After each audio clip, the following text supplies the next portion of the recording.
प्रमुख जी, आज नॉमिनेशन हुआ है, किस तरीके के लोगों का समर्थन मिल रहा है? सबसे पहले आप सभी के चैनल के माध्यम से मैं आप सभी का आभार व्यक्त करता हूं कि आपने अपना बहुमूल्य समय निकाल कर आज हमारे नॉमिनेशन में हमारे साथ सम्मिलित होने का अपना प्रयास किया। नॉमिनेशन की अगर बात करें तो आज मौसम अनुकूल नहीं था, लेकिन फिर भी जो कुशीनगर की जनता का आशीर्वाद मिला, जो सहयोग मिला, जो साथ मिला है, निश्चित ही ये दर्शाता है कि आने वाले 1 जून को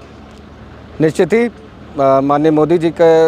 आशीर्वाद से, माननीय योगी जी के मार्गदर्शन में पुनः भारतीय जनता पार्टी की सरकार वापस लौट रही है और कुशीनगर में पुनः माननीय सांसद जी फिर से भारतीय जनता पार्टी के प्रत्याशी के रूप में विजयश्री हासिल करेंगे। सपा वाले कई लोग कह रहे हैं कि आज बारिश भी हुआ है, नॉमिनेशन हुआ है, और सपा वाले कह रहे हैं कि भाजपा की पाप धुलने के लिए बारिश हुआ है।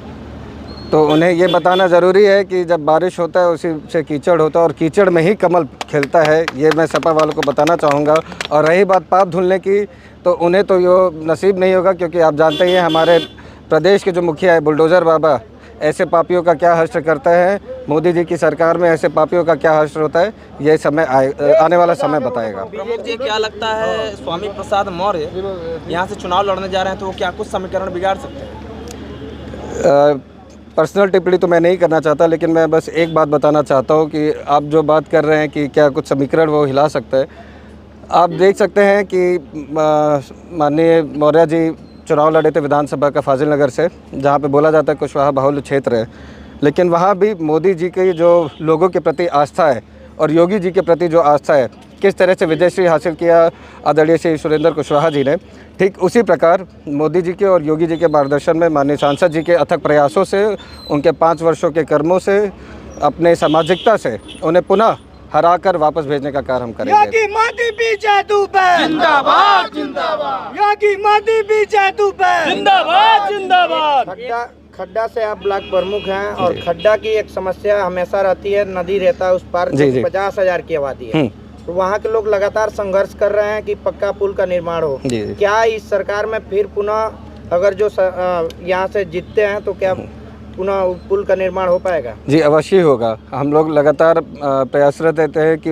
रेता पार के लोगों को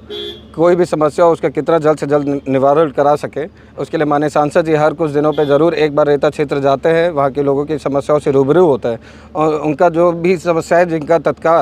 तत्काल रूप से निवारण कराया जा सके वो कराते हैं। रही बात जो उनकी मुख्य समस्या है पक्का पुल का, वो सभी जानते हैं कि एक बहुत बड़ी समस्या है और उसका निजात दिलाना इतना आसान नहीं है, लेकिन हम लोग प्रयासरत हैं और आप सभी का अगर आशीर्वाद मिला, कुशीनगर की देवतुल्य जनता का आशीर्वाद मिला, सहयोग मिला, सम्मान मिला, तो निश्चित ही उस प्रयास पर हम लोग अमल करेंगे और उस पुल को निर्माण कराने का 5 वर्षों के अंदर प्रयास पूर्ण रूप से करेंगे। एक तरफ भारतीय जनता पार्टी कह रही है 400 पार है, विपक्ष जो पार्टी है वो कह रही है 40 पार पहुंच जाए भारतीय जनता पार्टी के लिए बहुत है, क्या कहना चाहिए? ये काफ़ी क्या मैं बोलूँ आप देख ही सकते लोगों का इस पर क्या वो रहेगा रिएक्शन, लेकिन मैं ये बात बोलना चाहूँगा विपक्ष को कि आप याद कर सकते हैं 2014 में भी इस प्रकार की बयानबाजी कर रहे थे, 2019 में भी, 2022 में भी, और क्या हश्र किया लोगों ने ऐसे दलों का। तो इस पर ज़्यादा ना कुछ कहते हुए मैं बस यही कहूँगा सही समय का इंतज़ार करें और 40 और 400 के पार कौन रहेगा यह आने वाला समय और भारत के सभी सम्मानित देशवासी बताएंगे। प्रमुख जी, जाते जाते कुशीनगर लोकसभा की जनता से आप क्या कुछ कहना चाहेंगे? मैं बस यही कहना चाहूँगा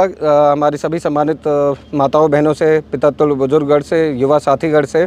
कि माननीय सांसद जी लगातार इस क्षेत्र के लिए प्रयासरत रहें, विकास कार्य आगे बढ़ाते रहें। 2 साल कोरोना में बीत गए, लेकिन उसके बाद भी अंतर्राष्ट्रीय हवाई अड्डा बनाने में हम सफल रहे,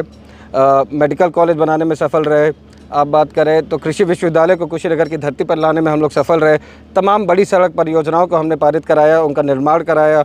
ठीक उसी प्रकार जैसे देश को सुदृढ़ बनाने में और सशक्त बनाने में आदरणीय प्रधानमंत्री मोदी जी लगातार प्रयासरत हैं, जिस प्रकार से उत्तर प्रदेश को उत्तम प्रदेश बनाने के लिए हमारे प्रदेश के मुखिया परम आदरणीय योगी आदित्यनाथ जी महाराज प्रयासरत है, ठीक उसी प्रकार हमारे माननीय सांसद जी और यहाँ पे कुशीनगर जनपद में एक ट्रिपल इंजन सरकार के रूप में हम लोग कार्य करते रहे और आगे भी करते रहेंगे। आपका आशीर्वाद रहा, निश्चित ही यहाँ की विकास गाथा को और भी आगे बढ़ाने का हम लोग कार्य करेंगे। भारतीय जनता पार्टी यहाँ पे निश्चित ही ये क्षेत्र की जितनी भी ज़मीनी समस्या हैं उनको पूर्ण रूप से हल करने का हम लोग कार्य करेंगे आगे भी। धन्यवाद।